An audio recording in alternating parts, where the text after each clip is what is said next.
Hola, bienvenidos. Mi nombre es Alejandro Martínez Flores, soy maestro universitario, consultor de empresas y asesor en Decoy para todo tipo de temas relacionados con finanzas, con cuestiones empresariales, y estoy aquí para compartir con ustedes un tema que me parece muy relevante. Vamos a platicar acerca de lo que es la estrategia del Océano Azul. ¿A qué se refiere este tema? Bueno, les platico que esta teoría nos comenta que en todo mercado conviven dos realidades.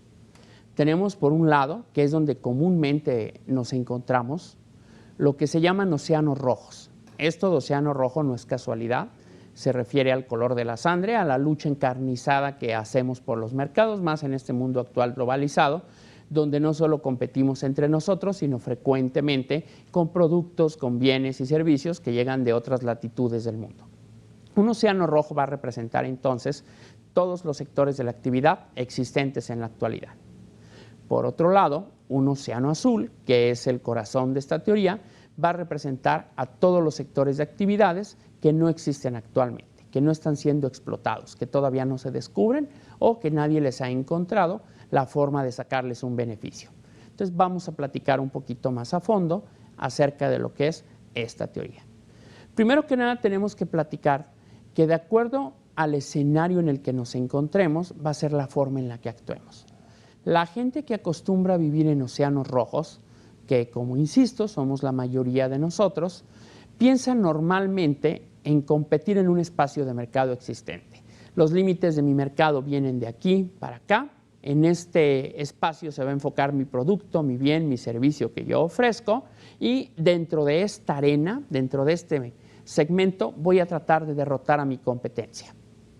Hay una demanda que ya existe y que es la que estamos tratando de explotar todos los que somos parte de este mercado, lo cual normalmente hace que tengamos una disyuntiva entre seleccionar una estrategia para competir en ese mercado. Hay empresas, hay proveedores que piensan que lo mejor es darle un alto valor al producto que están generando, lo cual implica normalmente tener altos costos que se reflejan en el precio que el consumidor tiene que pagar por él. Hay otros que tienen una estrategia de bajo costo, pero piensan que al tener un bajo costo y tener que ahorrar en todos los insumos que generan su bien, su producto, su servicio, pues no pueden ofrecer un producto muy valioso, dado que si no, pues sería perder en el mercado y compiten por precio. Y frecuentemente los consumidores estamos acostumbrados a esta situación. Cuando buscamos algo que es altamente valioso, sabemos que vamos a pagar alto, y cuando buscamos algo que tiene bajo costo, a veces no estamos acostumbrados a tener un alto valor. Por el contrario, la gente que trabaja con una estrategia de mercado azul elimina esta falsa disyuntiva. Ni compite exclusivamente en un mercado existente, sino que trata de ampliar su mercado, ni encuentra una disyuntiva entre valor y costo, sino que su diferenciación le permite ofrecer ambas. Esta estrategia está centrada en un pensamiento de los autores de la Estrategia del Océano Azul, que es un libro que tenemos en pantalla en este momento, y ellos dicen, los dos autores, tu competencia no debe ocupar el centro de tu pensamiento estratégico, lo debe de hacer tu cliente. Todos aquellos de nosotros que estemos más preocupados de lo que mi competencia hace o deja de hacer, que de lo que mi cliente necesita o yo le puedo ofrecer, van a fracasar. El pensamiento estratégico para desarrollar tu producto, tu bien o tu servicio es tu cliente. ¿Qué necesita el cliente que no se le ha dado? ¿Qué es lo que no se le ha ofrecido que le va a generar valor? Entonces, es un cambio en nuestra forma de pensar, es un cambio en nuestro paradigma. Vamos a ver de qué forma este pensamiento se puede convertir en una realidad. Continuando con nuestra presentación, vamos a ver que hay ciertos paradigmas que nos hemos acostumbrado la mayoría de nosotros y que los autores le llaman trampas de océano rojo, límites que no nos dejan escapar. Una de ellas dice que las industrias no cambian, que tal y como están cuando tú entras a competir, así van a permanecer. Otra dice que la única forma en que tú ganes es venciendo a tu competencia, es decir, nuevamente estás más al pendiente de derrotar a tu competencia, de quitarle una cuota de mercado, de adelantarte, de tener menos costos, que pierdes tu enfoque del cliente. Otra dice que innovar es caro y complicado. Llegamos a pensar que la innovación solo es para grandes empresas capaces de invertir un presupuesto alto y tener departamentos de desarrollo o de diseño que implican mucho tiempo, muchos costos y muchos sacrificios. También algo que es común en la mayoría de los mercados es pensar que si no soy el primero en el mercado, que si no soy, como dicen, el que pegó primero, voy a tener que pelear normalmente vía precio o mediante una publicidad agresiva para poder entrar a un mercado ya existente. Otra trampa del océano rojo es pensar que en mi sector, aquello a lo que me dedico, las fronteras ya están definidas y las reglas también. Y solo nos queda tratar de capturar una parte del mercado. De modo tal que si pienso de esta forma, la mayoría de mis estrategias van a estar alineadas a estos paradigmas. Cuando para los autores esto no debe de ser así. Debe de cambiar nuestra forma de pensar de acuerdo a lo que ya platicamos. Continuando con este tema, entonces, ¿qué es lo que sugieren los autores? ¿Cómo debemos de trabajar? Platicándoles que esta estrategia pues ya tiene más de 2 décadas en el mercado y resulta que ha demostrado su valía con muchas de las empresas que la han probado. Entonces, vamos a ver cuál es la estrategia que los autores sugieren para poder escapar de estas trampas de océano rojo y poder entrar a un océano azul. Les voy a platicar con un ejemplo, vamos a verlo desde un punto de vista inductivo, vamos a ver un ejemplo particular y de ahí vamos a detectar ciertas reglas generales. Todo mundo ha escuchado hablar seguramente de lo que es el Cirque du Soleil, un producto de exportación canadiense cultural que llegó a tener un crecimiento explosivo desde su origen hasta hace unos pocos meses, cuando obviamente la pandemia, como a todos, les afectó severamente. El Cirque du Soleil es un evento, es un espectáculo que ha sido presenciado por más de 150 millones de personas en más de 300 ciudades del mundo entero. Cuando el Cirque du Soleil nació, enfocándonos en ese escenario, el sector circense se había vuelto menos atractivo. Y estamos hablando de una época donde todavía ni siquiera se habían presentado las polémicas que se presentaron hace unos pocos años. Estamos hablando de un sector que, aunque parecía competitivo, empezaba a dar señales de desgaste. Y entonces su creador, que tenía una experiencia en el mundo circense, rompió la forma de pensar de lo que era un espectáculo circense y creó un nuevo espacio de mercado sin oposición. Expandió los límites del mercado, adquiriendo nuevos consumidores. Es decir, el creador, de nombre Guy Laroque, pensó en crear un espacio nuevo de mercado. ¿De qué forma lo hizo? Rompiendo los paradigmas, cambiando la forma de pensar. Podemos todos cambiar nuestra forma de pensar y expandir, así como lo hizo el Cirque du Soleil, los límites de nuestro mercado y crear un nuevo segmento de mercado. Los autores piensan que sí, que esto no solo puede ser producto de un chispazo de genialidad o de un destello de creatividad, sino que es algo que puede ser planeado, diseñado y ejecutado de acuerdo a una cierta técnica que ellos es lo que conocen como la estrategia del océano azul. Entonces, así como se hizo con el Cirque du Soleil, lo podemos hacer con cualquier producto o servicio o cualquier segmento de mercado en el que nos encontremos inmersos. Vamos a ver de qué forma se puede hacer esto.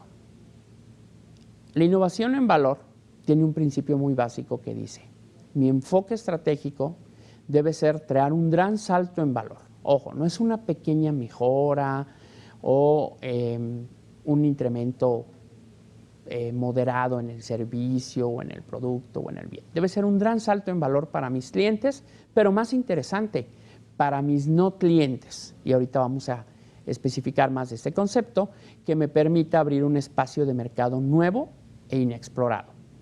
Se produce innovación en valor cuando las empresas alinean la innovación con la utilidad, el precio y el control de los costos. No debe existir disyuntiva entre el valor de tu producto o su diferenciación en el mercado con la búsqueda de costos bajos para tu empresa.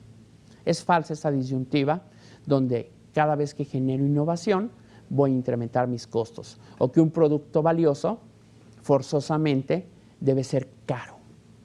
¿Hay alguna forma en la cual podemos entregar algo que el consumidor perciba valioso por la experiencia de consumo, por la experiencia de compra, más allá de lo que está pagando por él? Sí hay la forma, sí rompemos esa forma de pensar, donde pensamos que hay una disyuntiva, una falsa disyuntiva entre valor y costo. Continuando con esta parte, entonces resulta que mis costos pueden ir para abajo y el valor del producto para el comprador puede ir para arriba. Y es donde logramos la innovación en valor, que es cuando podemos alinear nuestras utilidades, nuestros costos, nuestros precios y nuestras actividades de todos los que estamos involucrados en la empresa. El valor para la empresa se obtiene a partir de la estructura de costos y el precio. Es decir, en este mismo espacio hemos platicado de temas como punto de equilibrio, como análisis de costos, donde indican que forzosamente la empresa tiene que cuidar estos recursos y tiene que vigilar estos temas desde el punto de vista de producción y desde luego financiero. En cambio, el valor para el comprador procede de la utilidad, del beneficio que recibe y del precio que pagó por esta utilidad. Es decir, una comparación subjetiva entre lo que paga y lo que él percibe que está recibiendo. Y entonces es donde tenemos que alinear, que el valor para el comprador se vea y se siente en un nivel alto, que la experiencia sea en un nivel alto, al mismo tiempo que los costos para nuestra empresa vayan para abajo. Y ese es el esquema que tenemos actualmente en nuestra pantalla. Dicen los autores, la única manera de vencer a la competencia es dejando de intentar derrotar a la competencia. Segunda vez que nos hacen énfasis. Tienes que enfocar tu mirada en tu cliente. Tu estrategia va a ser qué es lo que mi cliente actual y el no cliente no ha recibido y que yo le puedo aportar. Vamos a ver las herramientas con las que se puede planear y diseñar esta innovación en valor.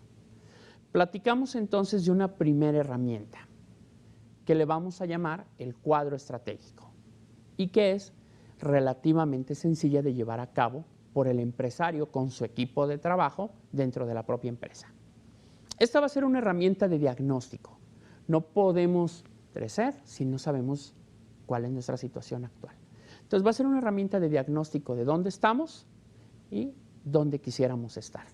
Y esta nos va a servir para poder tomar acción, poder tomar decisiones y crear una estrategia del océano azul, tema que vamos a profundizar en la segunda parte de esta dinámica, de este taller. Este cuadro estratégico te va a permitir plasmar el estado actual de la competencia, de tu competencia principal, porque todos tenemos algún competidor, en el espacio de mercado en el que estás ahorita y visualizar dónde está invirtiendo la competencia, cuáles son sus puntos fuertes, cuáles son las variables principales del mercado y lo que los clientes están recibiendo y cómo lo perciben esos clientes. Es fundamental reflejar gráficamente esta información. Debe ser una herramienta muy visual. Entonces, lo que vamos a hacer para generar nuestro cuadro es seleccionar, y aquí es muy importante tener la labor de equipo, cuáles son las variables principales, es decir, los temas principales que nuestro cliente quiere recibir y que está recibiendo. En el eje horizontal vamos a reflejar la gama de variables a través de las cuales compite e invierte el sector. Precio, calidad, tiempo, confiabilidad, diversificación, todas las variables que sean realmente importantes. En el eje vertical vamos a hacer una escala de valores que refleje el nivel de lo que recibe el comprador respecto a estas variables competitivas clave. Te sugiero 5, 6, 7 variables por lo menos para que realmente puedas tener un cuadro estratégico completo. La curva de valor va a ser una representación gráfica del rendimiento relativo de una empresa con respecto a las variables competitivas de su sector y va a definir nuestra posición en el mercado. Es decir, a la hora que yo trazo mi curva de qué estoy otorgando, qué estoy dando respecto a las variables estratégicas, me voy a poder posicionar en el mercado y también voy a poder posicionar a mi competencia. Aquí, insisto, es muy enriquecedor si se puede hacer con un equipo de trabajo, porque tal vez la percepción del empresario pudiera llegar a ser limitada y tener alguna ceguera de taller. Nuevamente, como platicábamos en el caso anterior, vamos a hacer este ejercicio desde un punto de vista inductivo. Vamos a partir de un caso particular y de ahí vamos a generar las reglas generales de esta curva de valor. Voy a platicar de una empresa que a mí me gusta mucho y que se presta excelente para este ejercicio y que los autores frecuentemente toman como ejemplo. Y vamos a platicar en este caso de una empresa japonesa que se llama Nintendo y cómo hicieron ellos este ejercicio para posicionar su empresa en la curva de valor y poder aplicar de una forma brillante esta estrategia del océano azul. Vamos a ver el ejemplo de la empresa Nintendo. En los 90s, las consolas de Nintendo eran muy famosas. Tenía una consola que se llama Super Nintendo, una consola llamada NES y dominaban el mercado. Pero, como en muchos mercados, pues los mercados cambian, los mercados evolucionan y llegan competidores. Resulta que todos los competidores de los 80s, de los 90s, de consolas de videojuegos, pues fueron muriendo, Nintendo sobrevivió, pero empezaron a llegar pesos pesados a esta industria. Me refiero particularmente a Sony, una empresa también japonesa, pero de alta tecnología, que creó una consola llamada PlayStation, y a Microsoft, que creó una consola llamada Xbox.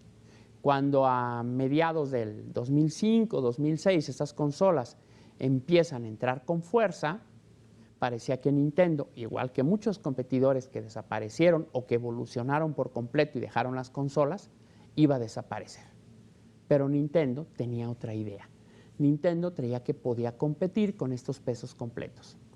Obviamente, no en una estrategia de océano rojo. No ibas a tener más tecnología que Sony, no ibas a tener más dinero que Microsoft, entonces no podías competir de la manera tradicional, ni por precio, ni por publicidad, ni por tecnología. Tenías que crear una estrategia de océano azul y para eso Nintendo utilizó su cuadro estratégico para definir y redefinir el sector de los videojuegos y empezar a trasladar el foco de atención de los competidores a las alternativas y desde los clientes a los no clientes del sector. Es decir, la estrategia de Nintendo, siguiendo la estrategia del océano azul, fue reconstruir los elementos de valor para el comprador y redefinir al mismo comprador. Y para eso fue clave utilizar el cuadro estratégico. Nintendo tuvo la idea, recuerden, estamos hablando de hace 15 años más o menos, de crear un producto nuevo. Su estrategia consistió en pensar en el no cliente. ¿Por qué no consumen el producto? Descubrieron después de algunos estudios que en esa época la gente consideraba los juegos difíciles de comprender y aún más complejos de manejar. Es decir, el segmento de mercado de videojuegos se ha ido estrechando y el segmento más competitivo, que era el que atacaban tanto Microsoft con el Xbox como PlayStation de Sony, era un segmento de jugadores adolescentes, muy hábiles, muy activos en el medio, con una gran capacidad tanto cognitiva para desarrollar los juegos como una gran destreza manual, un segmento que por cierto todavía existe y que se ha hasta profesionalizado, pero que por lo mismo es muy estrecho, muy competitivo. Y entonces ellos cambiaron completamente el concepto y lo rediseñaron y lo inventaron. La respuesta fue una videoconsola dirigida a un público no tradicional, innovando con un control de los juegos desde un dispositivo móvil y de simple utilización, y esa consola fue lanzada a finales del 2006 en todo el mundo. La crítica especializada, los programas, las revistas de videojuegos le vaticinaron un fracaso total. Una consola pequeña, minimalista, compacta, con un control demasiado básico, tan sencillo o más sencillo que un control remoto, es decir, redefiniendo completamente el mercado. Lo que Nintendo pensaba, y demostró tener razón, es que el océano rojo, el mundo tradicional de los videojuegos en esa época, eran juegos difíciles de entender. Había poca interacción por parte del jugador. Los controles tenían muchos botones y estaba enfocado a un segmento muy especializado, con consolas cada vez más grandes y técnicamente cada vez más potentes y por consecuencia más caras. Lo que platicábamos, para poder ofrecer más valor tenías que subir los costos. Y había consolas que eran verdaderas obras de ingeniería, verdaderas computadoras completamente enfocadas a los videojuegos, mercado en el que obviamente Xbox tenía la tecnología y el dinero y Sony también, pero Nintendo no. Entonces, ¿cuál fue el océano azul con el que Nintendo desafió a estos dos tiburones del océano rojo? Juegos más sencillos y fáciles de entender. Quien haya tenido alguna consola Wii y la recuerde me dará la razón. Una mayor interacción por parte del jugador. Jugadores que se movían, que actuaban, que se paraban, que tenían desplazamientos, que hacían movimientos, algo que no era común en el mundo de los videojuegos en esa época. Un control sencillo, era como tener un control remoto en tu mano, pocos botones, poca habilidad, poca destreza manual indispensable para hacerlo. Dirigido, algo bien importante, a cualquier integrante de la familia. Había juegos con los que un niño pequeño podía empezar a interactuar y divertirse. Había juegos con los que un papá, pues ya grande, que ya había rebasado esa época de los videojuegos o que a lo mejor ni le había tocado o había quedado muy en su infancia, podía volverse a integrar. Había juegos donde gente en asilos, amas de casa que a lo mejor nunca habían jugado, discapacitados, podían tener un rato de diversión y que eso nunca se los había dado ninguna consola tradicional. Y además con una consola pequeña, minimalista, fácil de poner, fácil de conectar, fácil de acomodar. Entonces tenemos en pantalla, y está muy interesante que lo veamos, cuál fue el cuadro estratégico de la industria de los videojuegos según el análisis de Nintendo. Nintendo decía, mi competencia, que es la línea verde, tiene una alta dificultad en los juegos, pero para mí eso no es valioso. Para mí todo lo contrario, voy a tener una baja dificultad en los juegos. Mi competencia tiene una dificultad en los controles. Necesita las dos manos y manejar y coordinar y tener muy buena destreza manual para controlar los botones. Para mí todo lo contrario. Un control es con una mano, otro control es con un botón, algo mucho más sencillo, que en vez de representar una desventaja, representa una ventaja. Mi competencia tiene menos interacción del jugador. El jugador está tan metido en la pantalla, en el juego, que interactúa poco. El mío es todo lo contrario. Mi competencia va a una amplitud de mercado cada vez más estrecha, más limitada, más especializada. El mío es para todo público, para todo mundo. Cualquiera se puede divertir, cualquiera puede participar. Vamos, ni siquiera necesitas ser bueno para divertirte. El juego como elemento lúdico, no competitivo. Algo que había salido del mercado de los videojuegos y era romper un paradigma. Mi consola no tiene que ser enorme ni tener la máxima tecnología. Mi consola es pequeña, es minimalista, reduje costos, no necesito tarjetas de gráficos ni de audio impresionantes porque los juegos son divertidos en sí mismos, no por los elementos gráficos que tengan. Y por consecuencia, la calidad de mi consola en costo-beneficio es perfecta para lo que te estoy ofreciendo. Y puedo competir con un costo bajo porque mi oferta de valor es diferente. Entonces, ¿qué fue lo que logró Nintendo Wii con esto? Número uno, y algo interesante, tornó irrelevante a la competencia. Estás en ligas diferentes. Decía Iwata, el CEO de Nintendo. No estamos pensando en la lucha contra Sony, sino en las personas a las que podemos llegar para que jueguen. No estamos pensando en sistemas portátiles, consolas complejas, sino que queremos que la gente juegue y se divierta con juegos nuevos. Paso número uno, tornas irrelevante a tu competencia. ¿Cuántos de nosotros podemos presumir eso? Crea y atrapa una nueva demanda. Creas un producto, en este caso Nintendo con su Wii, que permite una interacción más directa. Además de que es fácil de manejar, con lo cual puedes captar a públicos que normalmente se sentirían torpes, complicados de manejar, controles muy difíciles, entre los cuales pues había mucha gente que, insisto, pues nunca había tenido generacionalmente la oportunidad de interactuar con este tipo de controles y por tanto, pues no era agradable. Alineas, y esto es bien importante desde el punto de vista de la organización, toda tu organización en tener diferenciación porque estás generando un producto diferente, un producto valioso desde la percepción del consumidor con el bajo costo. Realmente una consola de Nintendo Wii es mucho más barata de producir porque tiene mucha menos tecnología, muchos menos componentes. Y creas un mercado único, amplías tu target y creas un mercado en el que nadie más está. Eso es el corazón de un océano azul. Entonces, si nos fijamos cómo de este ejemplo, que pareciera un chispazo de genialidad, un destello de creatividad, estamos generando ciertas reglas que, así como Nintendo las aplicó, alguien más las puede aplicar. Y alguien más las ha aplicado. ¿Cómo le funcionó la estrategia a Nintendo? Me gusta a mí la parte financiera, final de cuentas, además, pues es, digamos, mi área de expertise. Más allá de la anécdota de que si es divertido, de que si es fácil de jugar, de que si las familias lo tenían o algo, desde el punto de vista financiero, un par de años después, en 2009, el sitio de estadísticas en videojuegos VG Charts anunció que Nintendo logró vender más de 45 millones de consolas.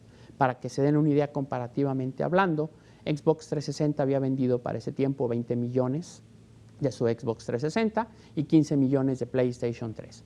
Es decir, la proporción del mercado que captó era impresionante. Forbes reveló que Nintendo tiene un beneficio operativo de $6 por unidad vendida de Wii. En todos los mercados principales para los videojuegos, en Japón, en América, en Europa, Nintendo Wii era la consola número 1 después de 2 años de su lanzamiento, superando por mucho, incluso aún sumados la venta de PlayStation y Xbox, lo superaba por mucho Nintendo Wii. Entonces, ¿qué fue lo que hizo Nintendo? Bueno, pues pasó de su lienzo estratégico, donde detectó qué era lo que necesitaba crear, su producto por un esquema que vamos a platicar ahorita y que vamos a desarrollar en la segunda parte de este curso, de este taller, que se llama el esquema de las 4 acciones. Es un filtro muy interesante donde también se requiere un ejercicio del empresario y de su gente de confianza, de su equipo creativo, de su equipo directivo, para hacer un filtro de 4 etapas. Vamos a hablar que en nuestro mercado existe una oferta, pero es una oferta delimitada por los límites del océano rojo. Para romper ese océano rojo y crear innovación en valor, es un filtro de 4 acciones. Vamos a hablar de reducir, es decir, hay muchas variables que puedes reducir por debajo del estándar del sector, lo cual te va a ayudar a ahorrar costos. Vamos a hablar de eliminar. También va a haber muchas variables que el sector da por sentadas, da por necesarias y que también se pueden eliminar. Vamos a hablar, y aquí para entrar una parte muy interesante, de incrementar. ¿Qué no ha recibido el cliente o lo ha recibido de forma insatisfactoria? Y tú puedes incrementar por encima de los estándares del sector. En calidad, en servicio, en diversidad, en atención del mercado. Y vamos a hablar de crear. ¿Qué puedes aportar que el mercado, que la industria en la que estás, jamás haya recibido, que nunca nadie le haya ofrecido? Entonces, eso nos va a permitir reconstruir nuestra curva de valor y posicionarnos donde queremos. Tengo en pantalla una película que les recomiendo mucho. Aquí en México le pusieron Hambre de Poder, en España le pusieron El Fundador, que platica acerca de la historia de los restaurantes McDonald's, específicamente de su origen. Hay una parte bien interesante donde los creadores de los restaurantes McDonald's, del restaurante original, los hermanos McDonald's, los originales, los auténticos, aplican un esquema de 4 acciones donde se dedican a reducir, a eliminar, a crear y a incrementar lo que un restaurante podía ofrecer en su época para crear un concepto totalmente nuevo, es decir, el modelo McDonald's. Cuando tú ves la película, ves tan perfectamente aplicados estos 4 principios que a lo mejor tu primera impresión sería, seguramente leyeron el libro y lo imitaron en su vida real. Pero curiosamente es completamente al revés. Los autores del libro investigaron muchos casos de éxito, entre ellos el de McDonald's, que además es 50 años antes del libro, y decidieron empezar a filtrar y empezar a detectar y empezar a investigar cuáles serán estos factores de éxito. Entonces, los creadores de McDonald's no imitaron el libro. Los creadores de McDonald's inspiraron el libro 50 años antes de que este se generara. Resulta que lo que ellos hicieron, y para que nos demos un ejemplo, y teniendo que darles algunos spoilers de la película, cosa que les puedo platicar, fue cambiar completamente el concepto de restaurantes. En su época, el restaurante de moda, el restaurante de éxito, era el servicio al carro, donde llegaba la gente, se estacionaba, iban las meseras al carro y tomaban su orden y luego se lo iban a entregar. Era el concepto de moda, que a lo mejor ahora con la pandemia de repente a alguien se le ocurre volver a poner ese servicio, ¿no? Y ellos dijeron, para ser más eficientes, voy a eliminar ese concepto y la gente va a caminar al mostrador. Voy a reducir el menú para que sea más sencillo. En vez de tener 20 platillos, voy a tener 3, 4 platillos, ya lo sabemos, lo típico, hamburguesas, papas y refresco. Voy a disminuir de una forma impresionante el tiempo de servicio, dado que al estar produciendo en serie, podías tener una orden en un par de minutos en vez de media hora, lo cual fue algo completamente radical para su época, y voy a crear una serie de procesos y de dispositivos que me van a permitir generar una oferta de valor que nunca se había visto. El concepto que ahorita ya no nos sorprende a las generaciones actuales, pero que en su época fue completamente revolucionario y creó un océano azul de fast food, de comida rápida. Obviamente concepto ya actualmente repetido pues, ad perpetuum, ad infinito, por muchas empresas de alimentos que han copiado este modelo y algunas de ellas, hay que decirlo, hasta lo han mejorado. Bueno, ¿qué fue lo que hizo entonces, en este caso, con el esquema de las 4 acciones? McDonald's, aplicar este filtro, insisto, con el mérito, con el valor de que todavía no existía y crear un nuevo modelo. Platicábamos hace rato del Cirque du Soleil, quienes han tenido oportunidad de verlo, también es lo mismo. ¿Qué hizo en su época el Cirque du Soleil?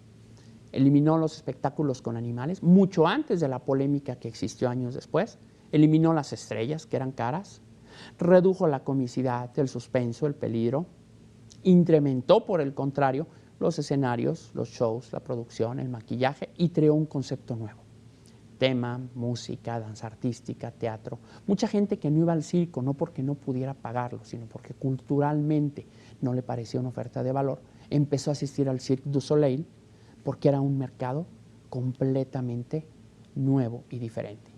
Y entonces logró generar un océano azul. Igual lo que platicábamos con Wii. Wii redujo el tamaño de la consola, los componentes, los accesorios, eliminó por completo los juegos difíciles de comprender, difíciles de jugar, los controles de múltiples botones, incrementó la jugabilidad, la interacción, la comunicación, la participación y creó controles nuevos, más sencillos, más fáciles de operar, más fáciles de manejar. Esa fue la forma en que convirtió su producto y lo llevó a la curva estratégica de valor que diseñó. Ahora, sin embargo, y para esto vamos a tener una segunda parte, a la larga, todo océano azul va a ser imitado y se va a volver rojo. Es decir, por más que innoves, tarde o temprano tu competencia se va a dar cuenta y pues va a contraatacar. Pues le pasó a McDonald's.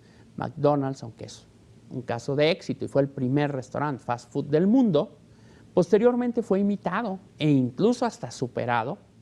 Y actualmente, aunque es muy importante, ya no es el restaurante líder de comida rápida en el mundo. Es decir, existen algunos que tienen más sucursales, algunos que tienen más utilidad, algunos que tienen más prestigio, algunos que tienen más valor de marca.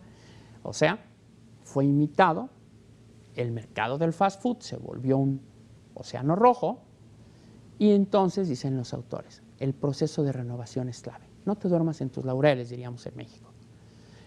Ese proceso de estar siempre innovando y volviendo a crear un océano azul no debe ser nada más una casualidad, debe ser institucionalizado como un proceso repetible.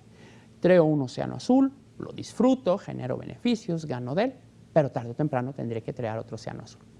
3 características de una buena estrategia de un océano azul, y en la próxima sesión vamos a crear un océano azul o vamos a ver los pasos para formular esa estrategia, es que toda estrategia debe tener un foco de atención. No puedes querer ser al mismo tiempo todas las ventajas, todos los beneficios, trabajar con todas las áreas. Vamos a ver cómo tenemos que tener un foco de atención. ¿A qué me voy a enfocar? McDonald's, por ejemplo, se enfocó en la velocidad. Voy a ser el único restaurante del mundo en su época que te va a entregar una orden con un producto de calidad estándar, uniforme, algo que no era fácil, en 30 segundos. Ese era el gran foco de atención. No voy a ser el que tenga el menú más grande, no voy a ser el que tenga la presentación más hermosa, no voy a ser el que tenga la mayor cantidad de áreas disponibles para que consumas, no. Yo me voy a enfocar, el gran foco de atención es, te voy a entregar un producto que sea atractivo, uniforme, estándar, en un tiempo récord que nunca nadie te ha dado. Ese es el gran foco de atención. Ahora, esta estrategia, obviamente, debes hacer que se alinee todo con ella. ¿Qué le pasó a Nintendo? Porque esta historia pues, ya es antigua. Tarde o temprano su océano azul, que fue creado con el Wii, pues fue alcanzado, fue rebasado, dejó de ser la gran novedad. ¿Y qué fue lo que tuvo que hacer Nintendo? Tuvo que volver a crear un océano azul, volver a rediseñar, volver a reconceptualizar. Incluso tuvo un primer intento que no fue un éxito, porque también el camino al éxito de repente tiene fracasos y no hay ninguna estrategia que sea perfecta. Por ejemplo, la consola que siguió de Wii, que se llamó Wii U, pues no tuvo el éxito que esperaban. Se alejaron un poquito de lo que era verdaderamente valioso y crearon un producto con una leve mejora que realmente no era una innovación en valor, lo que decíamos, no caer en esas trampas. Donde Nintendo retomó el camino, lo retomó y lo tenemos en pantalla, con un producto llamado Pokémon Go. Nuevamente genera una innovación en valor por completo. ¿Qué es lo que hizo Nintendo con Pokémon Go? Otra vez su esquema de las 4 acciones. Eliminó por completo los controles entre un mundo virtual, redujo por completo todo el entorno, ya ni siquiera tenías que estar en tu casa o tener una consola, incrementó la movilidad y la interacción, creó nuevas formas de jugar. Es decir, Nintendo se volvió a reinventar por medio de Pokémon Go, y quienes tengan niños, y no solo niños, hay gente de todas las edades, que cayeron en esta euforia, que cayeron nuevamente en esta forma de crear un océano azul de Nintendo, y Nintendo con Pokémon Go volvió a crear un océano azul. Funcionó otra vez desde el punto de vista financiero, que insisto es un tema que obviamente a mí me fascina, aunque me emociona mucho la mercadotecnia de todo esto, pues me fascina el tema financiero. Para que se den una idea, en una bolsa japonesa que tenía una tendencia a la baja, las acciones de Nintendo con la creación de Pokémon Go se revalorizaron en más de un 90% desde el lanzamiento y se incrementó en 16,000 millones de dólares el valor de la multinacional. Nada mal para un producto que en esencia parece muy sencillo. Las acciones de la compañía Nintendo tuvieron un giro al alza tras varios meses de bajada y en un índice como es el índice Nikkei que venía de severos problemas. Es decir, la economía nos dio la razón, las finanzas nos dieron la razón respecto a este tema. Bueno, hasta aquí vamos a terminar con la primera parte. Sé que está muy interesante, muy emocionante y que seguramente más de algunos de ustedes dirá, bueno, me convencen los ejemplos, me convence Nintendo, me convence Cirque du Soleil, pero estamos hablando de empresas enormes. Me queda claro que encontraron un mercado nuevo, que crearon un segmento, me queda claro el concepto de innovación en valor, he roto los paradigmas de que la diferenciación y el costo bajo no tienen que ver, he roto esas falsas disyuntivas, pero ¿cómo puedo aplicarlo? En la segunda parte vamos a platicar acerca de la formulación y la ejecución de esa estrategia, dando puntos precisos que puedes llevar en tu empresa para poder crear casos de éxito y poder generar océanos azules y sobre todo poderte mantener en un proceso de innovación de modo repetitivo. Entonces nos vemos en la siguiente parte, va a estar muy interesante. Les repito mi nombre, Alejandro Martínez Flores, Soy consultor de empresas y asesor aquí en Decoy. Al término de la segunda parte, les dejaré mis datos personales para que me puedan consultar para asesoría respecto a este tema o algunos otros temas administrativos y financieros. Un gusto estar con ustedes. Nos vemos en la siguiente sesión.